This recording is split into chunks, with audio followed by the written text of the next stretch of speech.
दोस्तों, इस खबर में मैं उन लोगों को ढूंढ रहा हूं जो ये दावा करते हुए नहीं थक रहे थे कि महज 3 दिन के अंदर जो है ये जंग रुक जाएगी, जंग जो है रुकेगी और इजराइल जो है वो सरेंडर कर देगा।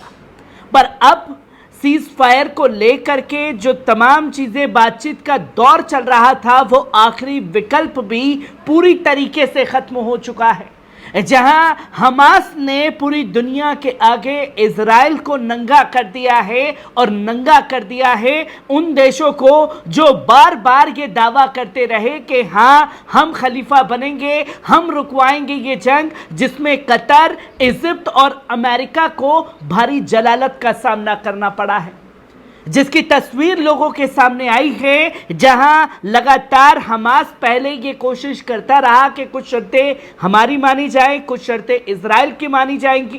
पर हमास की शर्त यही थी कि हमारे लोगों को नुकसान ना पहुंचाया जाए। सबसे ज्यादा नरसंहार जो है वो इजराइल द्वारा किया गया, लोगों को नुकसान पहुंचाया गया। और फिर हमास ने साफ तौर पर इसलिए सीज फायर के लिए कदम बढ़ाया कि जो हमारे कैदी हैं उनकी अदला बदली हो। इस पर भी इजराइल जो है अपनी ऐठ दिखाता हुआ नजर आया और बीते 10 महीने के अंदर जब पूरी दुनिया की ताकत इजराइल के साथ खड़ी थी, वो हमास को फिलिस्तीन के अंदर खत्म नहीं कर पाए, तो हमास ने एक और कोशिश की जिसमें ये दिखाया कि हम ये जंग रोकने के लिए तैयार हैं। इजराइल जो है हमारे सबसे सुरक्षित प्लेस राफा पर हमला ना करे, पर इजराइल ने राफा को भी नहीं छोड़ा और जब सारे नियम कानून की धज्जियां इजराइल द्वारा उड़ा दी गई और पूरी दुनिया ने इजराइल को आतंकवाद देख लिया कि किस तरीके से आतंकवाद फैला रहा है इजराइल, और फिर अब जब तमाम चीजें फिलिस्तीन के अंदर खत्म हो चुकी हैं तो हमास की एक ही शर्त रह गई कि अब लिखित में चाहिए इजराइल से कि वो हमले नहीं करेगा। और लिखित जब मांगा गया तो इजराइल ने अपना रंग दिखा दिया और खुद तो नंगा हुआ ही और तमाम मुल्कों को भी नंगा कर दिया जो खुल करके इस तरीके से सामने आए कि वो जंग रुकवाएंगे। जहां आप साफ तौर पर देख सकते हैं कि इजरायली अधिकारियों ने बताया कि इजराइल मोसाद खुफिया एजेंसी के निदेशक डेविड बर्निया ने मध्यस्थों से कहा है कि इजराइल प्रस्तावित सौदे के दूसरे चरण में युद्ध विराम वार्ता के संबंध में लिखित प्रतिबद्धता के लिए हमास के अनुरोध को स्वीकार नहीं करेगा। जहां हमास ने दोस्तों सिर्फ ये शर्त रखी है कि आप लिखित में दीजिए कि अब कोई हमला नहीं करेंगे। इधर मानिए कि आपके बंधकों को छोड़ दिया गया, उधर से कैदियों को छोड़ दिया गया, तो कौन देश गारंटर बन रहा है इजराइल का? हमास ने साफ तौर पर कहा कि वो आगे आ जाए कि ये हमला नहीं करेंगे, हमारे लोगों को नुकसान नहीं पहुंचाएंगे।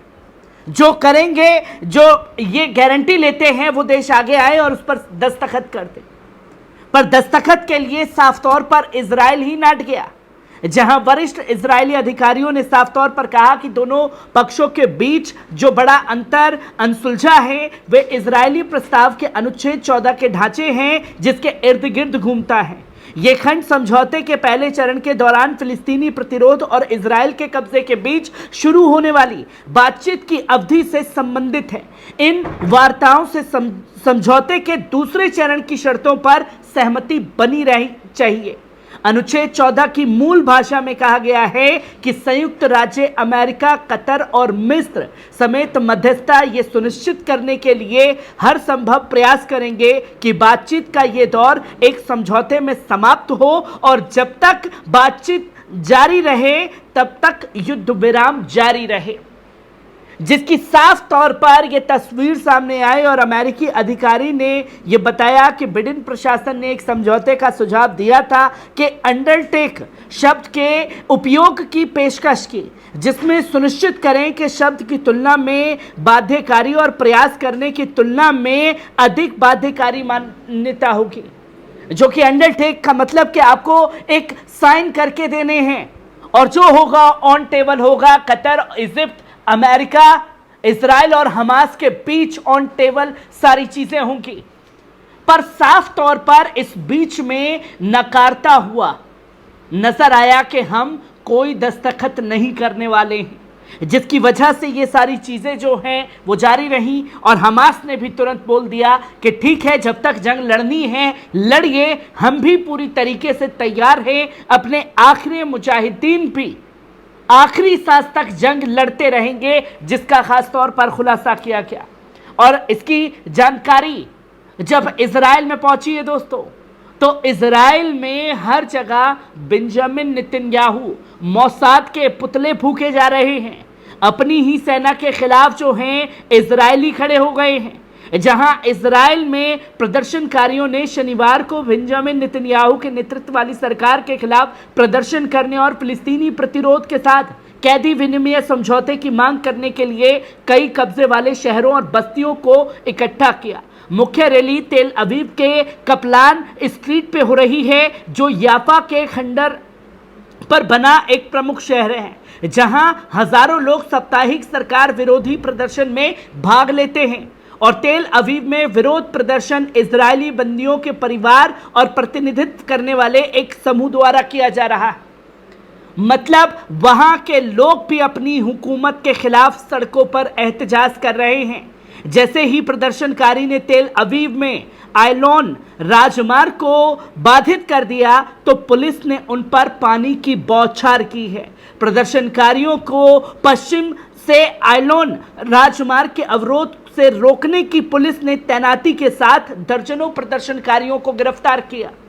और यही चीजें अगर इजराइल के अलावा किसी और मुल्क में हो रही होती,